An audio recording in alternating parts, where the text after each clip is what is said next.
You've probably heard about plagiarism in one way or another in almost all of your college classes, and I have a feeling you started hearing about it before that. Sometimes when we hear about something that much, we can forget what we know, though, and take it for granted so much that we don't realize what we don't know. When we're thinking about in the context of scholarly writing, too, it might also be a little bit more complex to avoid plagiarism. Some types of plagiarism are obvious, like turning in work that someone else completed or copying and pasting without giving credit. Other forms of plagiarism are more subtle, but still represent situations where the writer does not accurately communicate the source of ideas.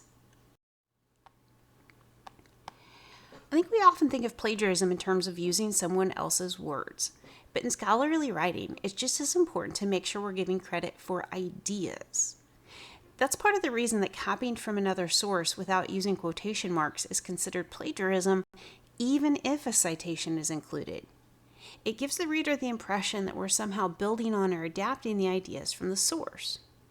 There's a similar concern if we change some words but use the same sentence structure, sometimes called thesaurus paraphrasing. When something's unintentional, it can sometimes be a little tricky to avoid it, but there are some things we can do to help decrease the chances of accidental plagiarism. One's to make sure to allow enough time for writing projects. When we're in a hurry, it can add to the extraneous load and make it more difficult to write about how the information from one source relates to the ideas we're representing. Another way we can reduce the chances of accidental plagiarism is by making sure we understand the information before we try to write about it. One way to think about it is that you should be able to explain the idea to your friend without looking back at your notes.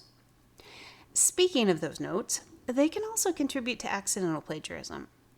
If you copy word for word in some of your initial notes and not in others, and then forget what information is already in your own idea, well, you probably get the idea. That's actually part of the reason I say it's okay to copy and paste for your summary worksheets.